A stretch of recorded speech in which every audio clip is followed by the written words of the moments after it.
আসসালামু আলাইকুম সুপ্রিয় কৃষক ভাইরা, আপনারা ভিডিওটিতে দেখতে পাচ্ছেন যে ধানের চারা রোপণ করা হয়েছে 2 দিন আগে। এই ধানের চারাগুলো বৃষ্টির পানিতে অনেক বেশি হয়ে গেছে। পানিগুলো নিষ্কাশনের ব্যবস্থা করা হবে এবং যাতে ধানের চারাগুলো সুস্থভাবে বেড়ে উঠতে পারে। আপনারা ভিডিওটি দেখতে পাচ্ছেন যে এই ধানের চারাগুলো 2-1 সপ্তাহের ভিতরে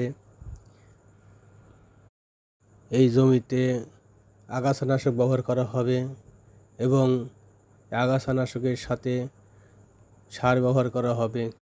কোন পদ্ধতিতে আগাছানাশক এবং সার প্রয়োগ করলে জমিতে ধানের ফলন বেশি হয় এবং ধানগুলো সুন্দর হয়, সেই সব ভিডিওগুলো আপনারা আগামীতে দেখতে চাইলে এই ভিডিওটি একটি সাবস্ক্রাইব করুন, শেয়ার দিন, লাইক করুন। ধন্যবাদ।